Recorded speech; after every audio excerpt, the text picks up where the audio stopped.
बिस्मिल्लाहिर्रहमानिर्रहीम। अस्सलाम वालेकुम। कैसे हैं आप लोग बच्चों? अच्छा जी, आज हमने करना है टाइप्स ऑफ सॉइल। आपको मैंने 2 पेजेस करवा दिए हैं। आपको मैंने कहा था कि उसको अच्छी तरह रीड करके ज़रा इन ब्लैंक्स को अपनी मम्मा को सुनाएं ताकि उनको पता चले आपको कुछ याद हुआ है या नहीं। ठीक हो गया। आज हम टाइप्स करेंगे। Squeeze some soil between your fingers, it is crumbly soft और स्टिकी। कुछ मिट्टी को अपने हाथों में लें, उसको दबाएं, आप चेक करें कि वो सॉफ्ट है, ठीक है, या स्टिकी है, चिपकने वाली है। The texture of soil depends upon the size of particles. तो जो टेक्सचर है कि वो फील आपको कैसी हो रही है, चिपकने वाली फ़ील हो रही है या आपको भुरभुरी सी फील हो रही है, तो उस वो डिपेंड करेगा पार्टिकल्स के साइज़ पे कि उस सॉइल में जो पार्टिकल्स का साइज़ है वो कितना है। अगर तो थोड़ा बड़ा होगा साइज़ तो वो आपको भुरभुरी सी फील होगी, बिल्कुल ऐसे जैसे रेत होती है, सैंड होती है। ठीक हो गया। हम पढ़ते हैं discuss and answer what does soil feel like, what different kinds of soil have you felt, describe how they felt. कि वो आपसे कह रहे हैं कि आप एक एक्सपेरिमेंट करें कि आप लॉन से कोई मिट्टी ले लें, उसको आप हाथ में पकड़ के चेक करें कि वो कैसी फील होती है। उसके साथ साथ आप सैंड मंगवा लें कहीं बाहर से और उसको हाथ में पकड़ के देखें कि वो कैसी फील होती है। तो आपको पता चलेगा कि सैंड के पार्टिकल्स बड़े हैं, ठीक है। तो आप उसको पकड़ेंगे तो वो फ़ौरन आपकी उंगलियों से निकल के जो है वो रेत गिर जाती है। पढ़ते हैं हम सैंड को पहले, उसके बाद हम सिल्ट को पढ़ेंगे और बाकी जो टाइप्स हैं उसकी।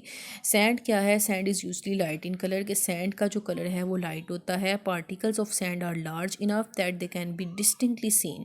कि उसके पार्टिकल्स इतने बड़े होते हैं कि वो हमें क्लियरली नज़र आते हैं, ठीक है, वाज़िया तौर पे हमें नज़र आते हैं कि ये पार्टिकल्स जो हैं वो अलग अलग है। हर उसका जो पार्टिकल है वो अलग अलग आपको नज़र आएगा। They feel gritty and course. कि वो आपको, ग्रिटी एंड कोर्स का मतलब है कि भुरभुरी सी आपको फील होगी और हार्श है, थोड़ी सख्त है, ठीक है। कोर्स का मतलब है हार्श, तो आपको थोड़ी सी वो भुरभुरी और हार्श फील होगी, सख्त उसके पार्टिकल्स फील होंगे। Sandy soil will generally not stick together. कि जो सैंड वाली सॉइल होती है वो आपस में कभी भी नहीं चिपकती, ठीक है। आप जितना मर्जी रेत में पानी डालें वो नीचे बैठ जाएगी, ठीक है, आपस में कभी नहीं चिपकेगी।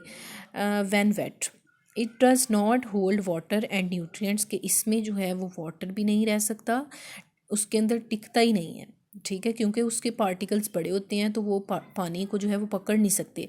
और ना ही इसमें न्यूट्रिएंट्स होते हैं और इसमें पौधे भी नहीं उगते सैंड में। And most plant roots can not hold on to this soil. कि ज़्यादातर जो प्लांट्स की रूट्स हैं वो इस तरह रेत में जो है वो उग नहीं सकती हैं और ना ही रेत उनको ज़्यादा मजबूती से पकड़ सकती है। आपने देखा होगा कि अक्सर आप लोगों ने कार्टून्स में भी जहाँ पे आपको डेजर्ट्स दिखाते हैं तो वहाँ पे बहुत कम प्लांट्स होते हैं, ठीक है, बहुत ज़्यादा, कहीं दूर दूर आपको 1-2 प्लांट नज़र आ जाएगा, क्योंकि ज़्यादातर जो प्लांट्स हैं वो डेजर्ट में ग्रो नहीं कर सकते। आप यहाँ वाले जो उगने वाले प्लांट्स हैं उनको आप जाके डेजर्ट में लगाएं, वो कभी भी वहाँ ग्रो नहीं करेंगे, फ़ौरन वो मुरझा जाएंगे और डेड हो जाएंगे। ठीक हो गया। उसके बाद हम करते हैं silt. Silt looks like fine grains और टाइनी पीसीज ऑफ रॉक। ठीक है, कि सिल्ट जो है उसको, उसके अंदर फाइन ग्रेन्स होते हैं, यानी कि बहुत ज़्यादा अच्छे वाले छोटे छोटे दाने होते हैं। ऑफ टाइनी पीसीज भी होते हैं इसमें, रॉक्स के छोटे छोटे रॉक्स के पीसीज भी आपको इसमें नज़र आएंगे। It does not feel rough और ग्रिटी। कि ये आपको रफ़ और ग्रिटी जो है वो नज़र नहीं आएगी, बिल्कुल वैसे जैसे आपको रेत नज़र आई थी, सैंड नज़र आई थी या फील हुई थी कि वो भुरभुरी सी है और रफ़ है, सख्त इसके पार्टिकल्स नहीं हैं। But has a smooth texture. लेकिन ये बहुत ज़्यादा स्मूथ होती है, नरम होती है, लाइक फ्लोर, जैसे कि आटा होता है, ठीक है। अब आटे को अगर अपनी मुट्ठी में बंद करें, अभी गूंदा हुआ ना वो आटा, ठीक है, उसके पार्टिकल्स जो हैं आपको खुश्क आटा आप हाथ में अपने बंद करें तो वो नरम नरम सा आपको फील होता है, बिल्कुल ऐसे ही आपको सिल्ट भी फील होगी। Due to its smaller particles, क्योंकि इसके पार्टिकल्स छोटे होते हैं। It can retain more water than sand. तो ये पानी को अपने अंदर स्टोर कर सकती है, ठीक है। सैंड में तो पानी स्टे ही नहीं करता क्योंकि उसके पार्टिकल्स बड़े हैं, वो फ़ौरन उसको जो है वो छोड़ देती है पानी को, उसको अपने अंदर नहीं रख सकती। लेकिन क्योंकि इसके पार्टिकल्स फाइन हैं, छोटे छोटे हैं, तो ये पानी को अपने अंदर स्टे करवा लेती है और न्यूट्रिएंट्स को भी। This soil contains particles which are smaller than sand particles. ठीक है, कि इस सॉइल में ऐसे पार्टिकल्स होते हैं कि जो सैंड के पार्टिकल से छोटे होते हैं, ठीक है, but larger than clay particles, लेकिन क्ले से थोड़े से बड़े होते हैं। ये क्ले आपको उसके नीचे अभी दिखाई है उन्होंने, आपने हम पढ़ेंगे। ठीक है, ये नहीं कि ये दोनों के दरमियान है। सैंड से पार्टिकल्स इसके छोटे हैं और क्ले से थोड़े से बड़े हैं। Silt soil sticks together when wet, कि जब आप सिल्ट सॉयल को गीला करते हैं तो ये आपस में चिपक जाती है। ये आपने पढ़ा था कि जो सैंड है वो आपस में कभी नहीं चिपकेगी चाहे आप उसको गीला कर लें, लेकिन सिल्ट जो है ये आपस में चिपक जाती है। Silt is the best soil for growing plants and for farming, कि जो सिल्ट है वो प्लांट्स को उगाने के लिए और फसलें उगाने के लिए बेस्ट सॉयल है। ठीक है, सबसे अच्छी वाली जो सॉयल है वो सिल्ट है। उसके बाद आ जाता है क्ले। क्ले ऐसी सॉइल है कि जिसको आप जिसे हम मिट्टी के बर्तन बनाने के लिए यूज़ करते हैं, क्योंकि ये बहुत ज़्यादा स्टिकी होती है। आपको एक दफ़ा हाथ पे लग जाए तो उसको उतारना मुश्किल हो जाता है। Clay is very fine soil when wet, clay is very sticky. ठीक है, कि क्ले जो है वो बहुत ज़्यादा फाइन होती है और जब ये गीली होती है तो आपस में चिपक जाती है। And it can be easily moulded into different shapes, और उनको हम मुख्तलिफ शेप्स बनाने में इस्तेमाल कर सकते हैं। जैसे आपने अक्सर मिट्टी के बर्तन देखे होंगे, हांडियाँ सी देखी होंगी, प्लेट्स होती हैं, ठीक है, बड़े बड़े से पॉट्स होते हैं, वो सारी चीज़ें बनाने के लिए क्ले इस्तेमाल करते हैं, क्योंकि क्ले के पार्टिकल्स बहुत छोटे हैं और आपस में बहुत अच्छी तरह स्टिक कर जाते हैं।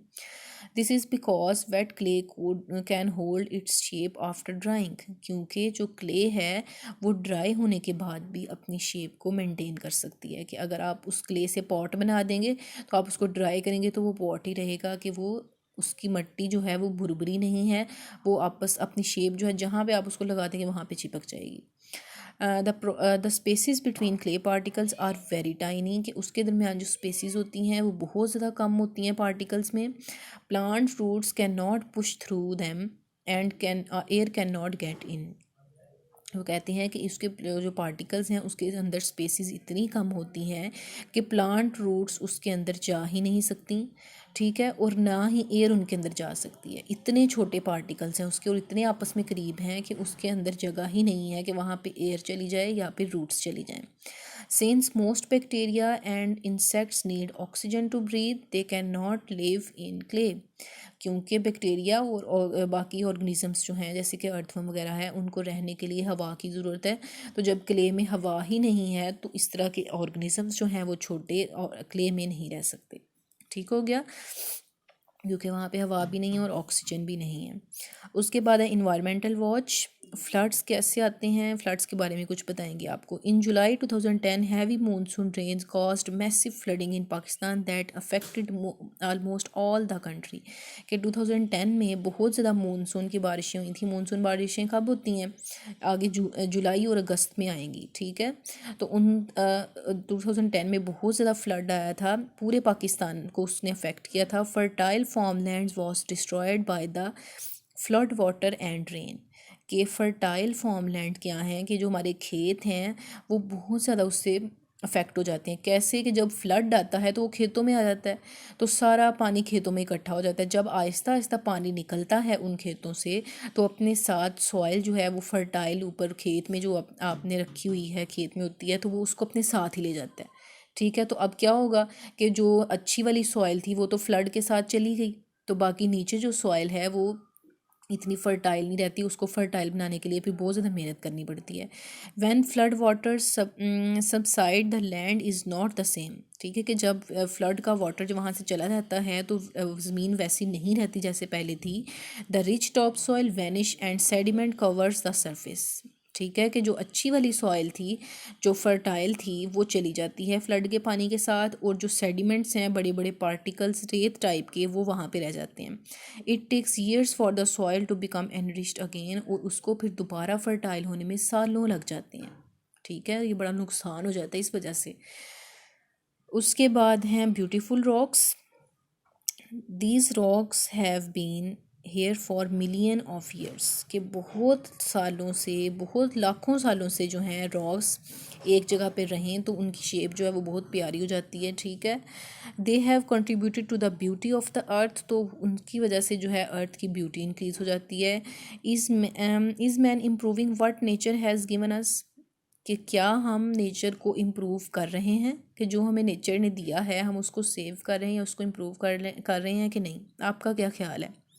वैसे तो हम लोग हर चीज़ को डिस्ट्रॉय ही कर रहे हैं, ठीक है। इंसान हर चीज़ को डिस्ट्रॉय करता जा रहा है, जिसकी वजह से जो है अर्थ का इन्वायरमेंट बिल्कुल ख़राब होता जा रहा है, ठीक है। कोई चीज़ इंसानों ने नहीं छोड़ी है।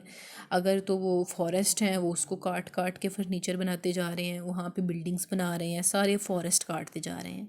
इसके अलावा जितने भी ये क्लोरोफ्लोरोकार्बन्स, गाड़ियों के धुएँ और एसी एयर कंडीशनर के अंदर से जो निकलने वाली हवाएं हैं, वो हमारी ओजोन लेयर को डिस्टर्ब कर रही हैं, ठीक है। तो मैन किसी भी तरह से हमारे इन्वायरमेंट को इम्प्रूव नहीं कर रहा, ठीक है। हम खुद भी उसमें शामिल हैं, क्योंकि हम लोग भी अपने इन्वायरमेंट का ख्याल नहीं करते हैं, ठीक हो गया। यहाँ तक रहने देते हैं। फिर अगले वाले जो अगला जो है कितना रह गया, बल्कि ख़त्म हो गया अब तो, ठीक है। हमारा हो गया ये चैप्टर कंप्लीट। इसके बाद हम करेंगे एक्सरसाइज कल वाले उसमें लेक्चर में। तो आपने इसको अच्छे तरीके से कर लेना है, इसको बार बार पढ़ें, सैंड, सिल्ट और क्ले को, ठीक है। और इसमें डिफरेंस तलाश करें, ठीक है। आपने डिफरेंस बताना है कि सैंड कैसी होती है, सिल्ट कैसी होती है और क्ले कैसी होती है, ठीक हो गया। इसको अच्छी तरह से करें ज़रा रीड।